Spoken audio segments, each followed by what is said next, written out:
Hi, this is Stuart Nakbar with Educated Quest. With me today is Lily Rodriguez. She is a 2019 graduate of Southwestern University. As you can see from her sweatshirt, she is representing the university today. She is currently a graduate student in history and library science at the University of Maryland, College Park. I came to know Lily because she asked for me to help her apply to graduate school. And she got into graduate school within less than 2 months, which is probably a record for me as a college advisor. But Lily is one of the most interesting people I've ever had to advise. For one, we both like history. We both have seen it from different perspectives. Our educations are very different. But the reason I asked Lily to speak with me today is part of a feature about her alma mater, Southwestern University. It is one of the colleges that change lives. There are 44 of them across the country, and Southwestern is one of only two that is a Hispanic serving institution as well, which makes it very special. It's one of two in Texas. The other is called Austin College, which is not in Austin. It's in a place called Sherman. But anyway, Lily is representing her alma mater today, and I want to ask her from a recent grad's perspective what the experience was like. Lily, can you tell me from high school on what were your academic interests? What were your extracurricular interests before you came to Southwestern? Sure. So first and foremost, thank you so much for that intro. I'm very happy to be here. I'm happy to chat with you about Southwestern. Um, let's see, high school. I was a I'd say average, like normal student. I was on the tennis team all 4 years. I was a National Honor Society. I tried to did my best, and I did fulfill all my service hour requirements, doing various things in the community, whether it was like volunteering with like my local United Way or just assisting with like miscellaneous fundraisers that the school would put on, like car washes and whatnot. I also joined one summer something called National Hispanic Institute, known as NHI, which ties in a little bit to what you were saying earlier about Southwestern being a Hispanic serving institution. Um, so there's a connection there. National Hispanic Institute is a sort of like summer program that tries to um, foster leadership in Hispanic communities. Um, and other than that, I think that was it as far as my extracurriculars. But I tried to always do well in school and whatnot. And I have very fond memories of high school in general. And you grew up in Texas? I did, yes, born and raised. And what part of the state? I grew up on the border in a very small town called Laredo, and Southwestern is in Georgetown, Texas, and that's 4 hours north of where I grew up. Um, yeah. How did you learn about Southwestern? Because I mean, Texas, it seems to me like every university, with some exceptions, is very, very big.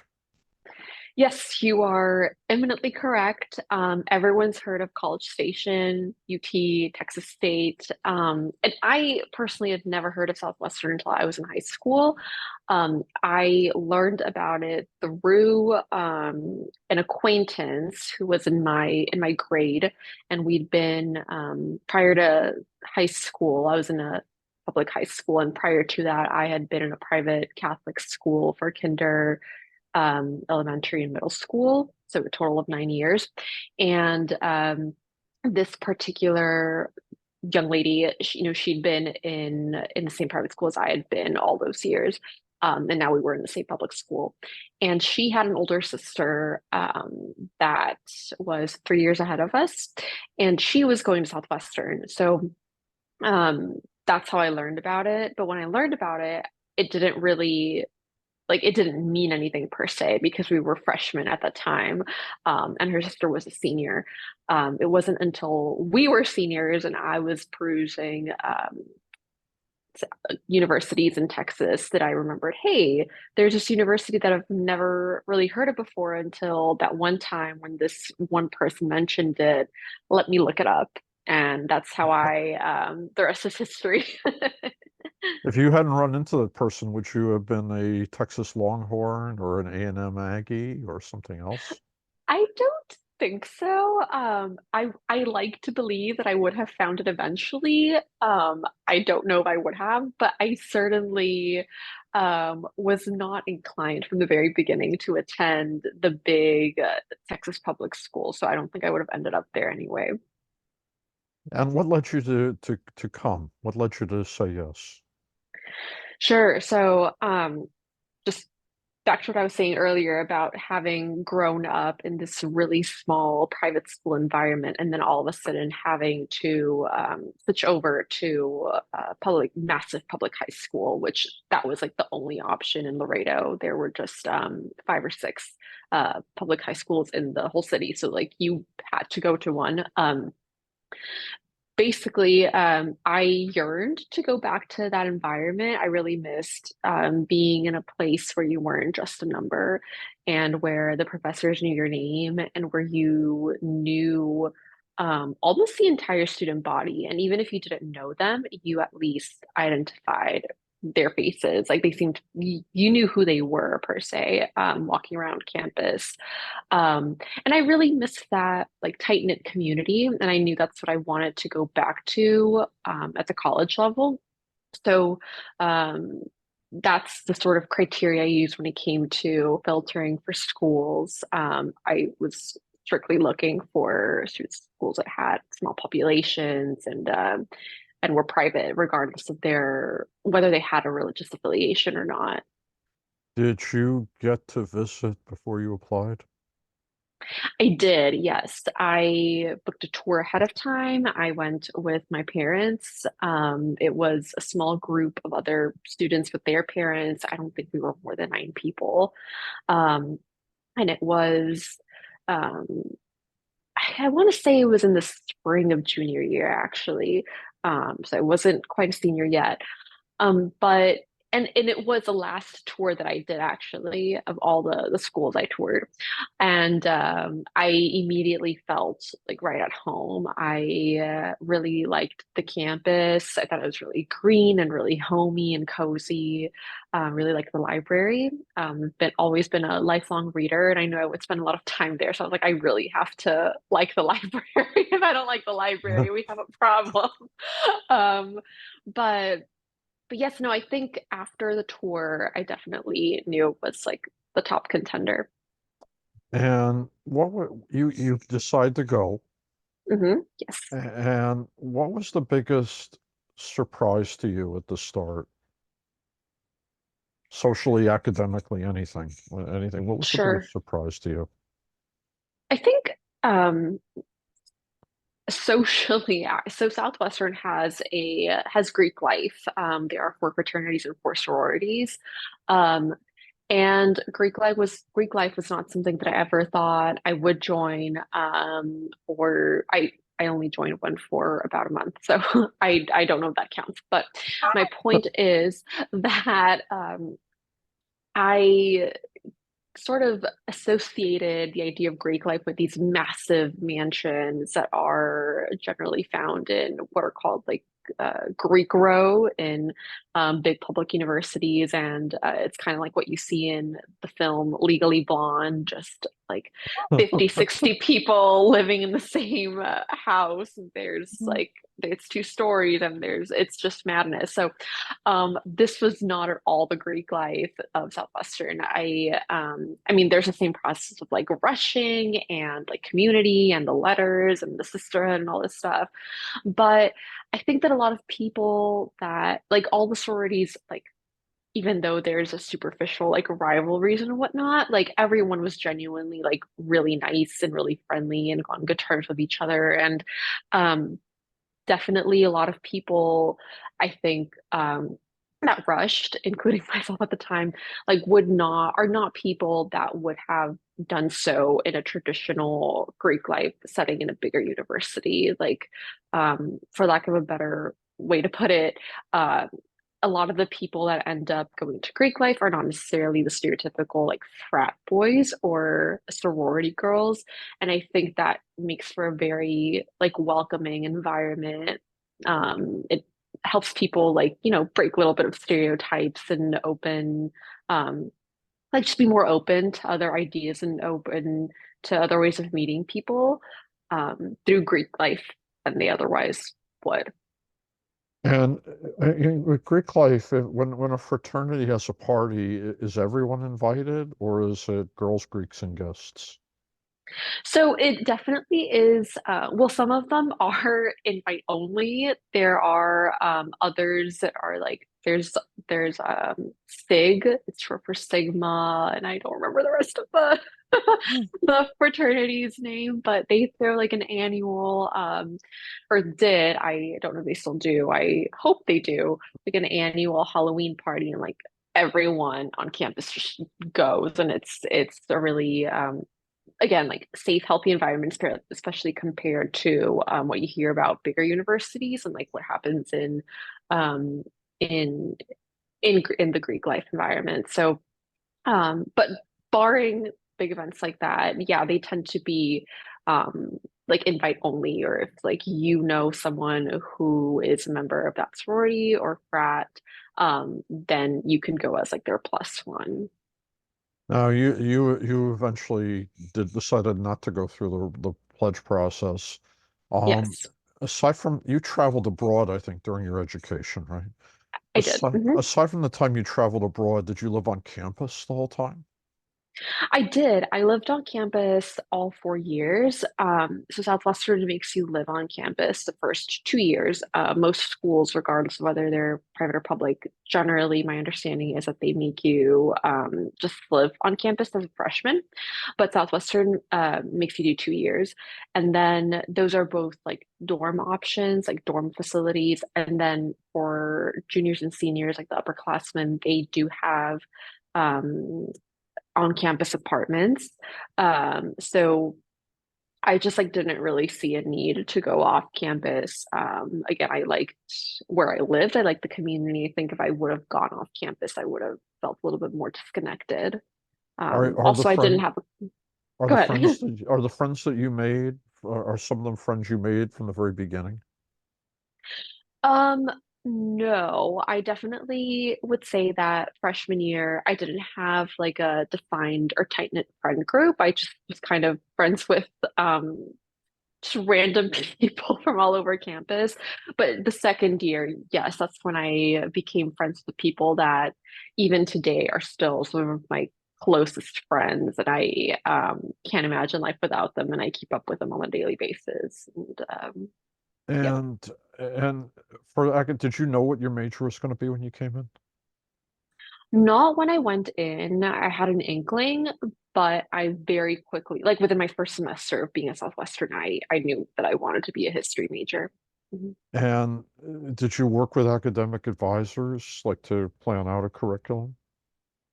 Sort of. I All students get assigned an advisor when they go in, and then they have the option of like switching advisors if they find someone else along the line that they are better, they feel are better suited to work with. Excuse me. But Southwestern did an excellent job of pairing me with my advisor, which happened to be someone in the history department. And I had a very good relationship with him still to this day.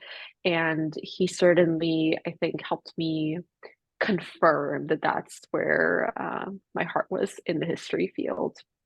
And when you did trips abroad, did the school help with that?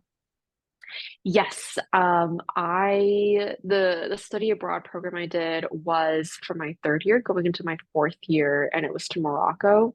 Um, and that was it was a program run through the school, and my credits transferred, and I also was able to get a partial scholarship to fund the expenses for the trip, and I certainly would not have been able to go on the trip without that help. And you did internships too. Yes, I did a total of three during my time at Southwestern. Did the Career Center help you to get those? Or did you get those on your own? Both. The first one that I got it just by sort of like networking with other students on campus. I worked at the Office of Student Activities for 3 out of the 4 years at Southwestern, and my first internship, I got it because someone that I worked with was previously at that internship. Hmm. Their internship was wrapping up, and they were like, hey, you sound really interested in this, and I think it'd be a good fit. Like, do you want to take my internship for next semester? Um, so that's how that happened. The second internship I did that I discovered through the history department, they just sent out like a message to all the history majors, hey, there's this internship opportunity. And then the third one was definitely I searched for it and secured it on my own, but I definitely had help from the career center in terms of like practicing for my interview and like cleaning up my resume to submit it to them, like how to write a cover letter and whatnot. So I certainly don't know that I would have been as successful as I was in securing those internships without that mentorship And from where the were career those? And where center. and in there in the order you've mentioned them, where were the three internships? Sure. So the first one was in my hometown of Laredo. It was in the Laredo Morning Times, the city's newspaper. The second one was in Georgetown. It was at the Williamson Museum during doing curatorial work. And then the third one was in Washington, D.C., and it was with U.S. Citizenship and Immigration Services. And does Southwestern require you to write a thesis or a capstone or anything like that to get a degree? Yes, it requires all students. So it doesn't matter what your major is, you have to write a capstone. At the time when I was a student, I believe only biology majors could be possibly exempt from that, and I don't know the reasons as to why. But yes, everyone else, you have to write a capstone, and I think it's a really good thing, especially when it comes to grad school and whatnot. It just is. It is so helpful. Into as to like just boosting your portfolio and just overall, I think like making you a more confident professional and like knowing what it takes in terms of rigor to like write such a long paper and give a presentation about it like in public to the whole department and whatnot. So yes, to answer your question, um, What was your capstone?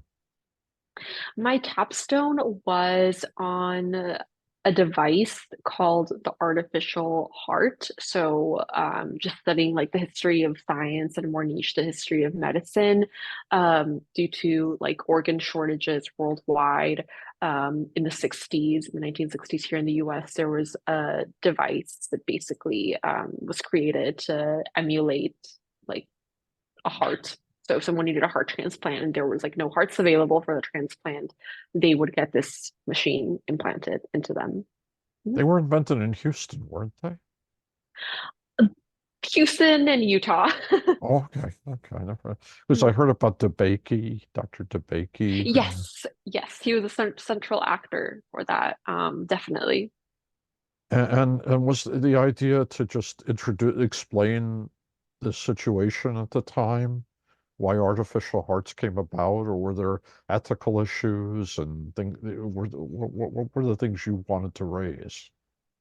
So both of those that you just mentioned, and just like the implications of like what happens when such a technology is put out into the world, and like what goes into creating it. Like how many does the government get involved? Are these just like private interests? How many do they consult doctors? Like how many people are have a stake in it? Um, and that was partially influenced by like my advisor was a historian of science. So I think just working with him pushed me in a natural direction for like pursue um, a topic in that realm in the history of science, which I still am doing at the master's level, and although it's like not medical at all, it's environmental, but it's still in the history of science, and I'm very pleased with the direction things have gone in. It's kind of an interesting way to look at something because there's concerns and then there's public opinion. Like I'm thinking things like Yes. artificial intelligence, Hmm. the cloning case in Alabama that just Certainly. there's all these issues, and some of it is talk, and some of it is medical, and some Hmm. of it is can we actually do it? Yes. Is the technology there? Are the resources there? Correct. If we raise the money, or if they are there, Hmm. will people use them, or will the people be afraid of them? Yes. There's a lot of interesting parallels like that. It could be, I hope, I'd love to read what you do for your master's degree. Well, thank you. I'll keep you posted as to what that turns into. 'Cause I just started. We have a long way to go for that. Now, were you involved in extracurriculars on campus too? Let's see. I was involved in two things. I was involved um, in something called the Spyglass magazine. So that was our student magazine run um, sort of like creative outlet. It wasn't just like writing, but it was also you could submit sketches and photography and whatnot. So I was involved in that. And then senior year, I was the editor in chief of that. Mhm. Um, and Mhm.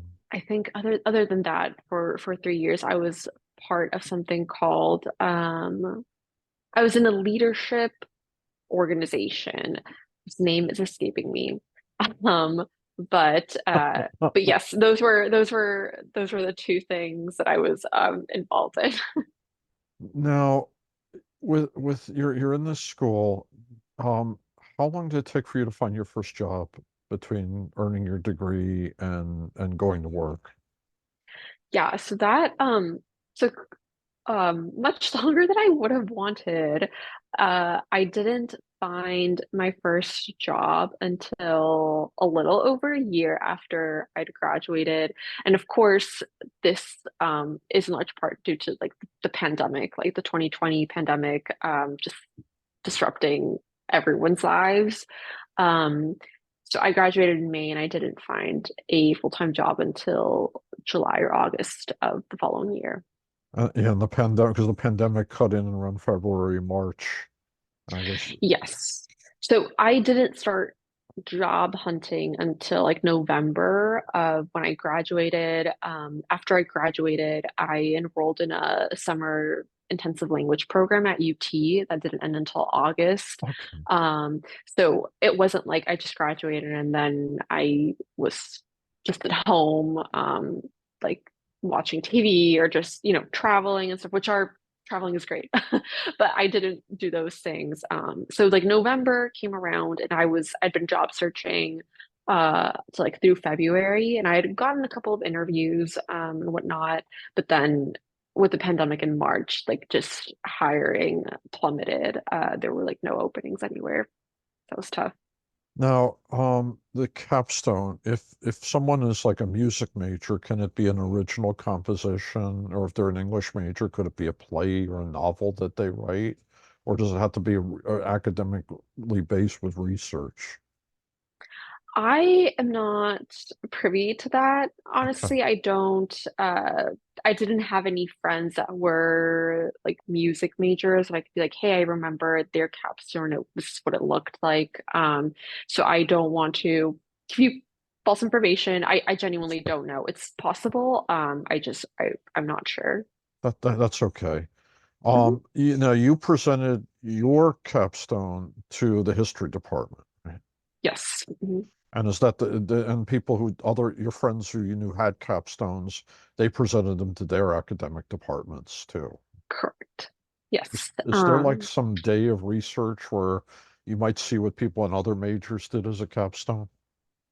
Yes, so capstones are open to the public. Like the student has an obligation to present it to the department, but certainly the capstones are advertised to the whole student body. So like anyone can uh, like see a flyer about it in a student building and be like, hey, that topic sounds interesting. I'm just gonna pop in and hear, the student's presentation. And you're certainly welcome to invite family and friends too. Did your friends come to listen to yours? They did. I didn't want them to.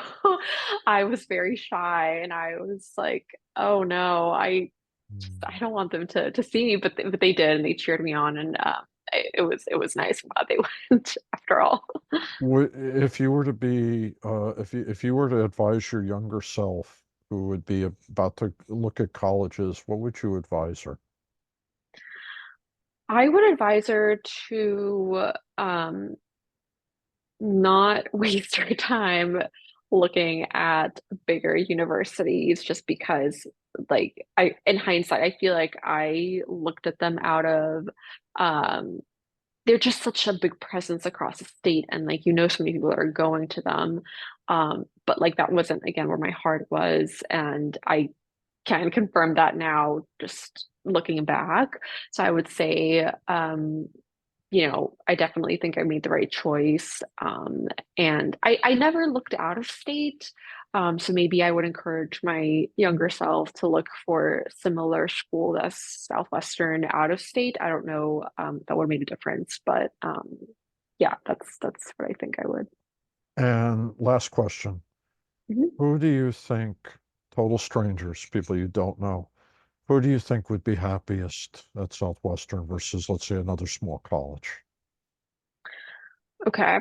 Um, I think I think people um who want to be challenged, not just academically, but in their who want to be challenged in terms of like how they see the world, and their upbringing and like their cultures and their just paradigms. I think like if anyone wants to have delicious Tex-Mex, certainly the Southwestern, in Texas, and just kind of like get a whole perspective of what it's like to live in the South of the US. Just like it's very unique area.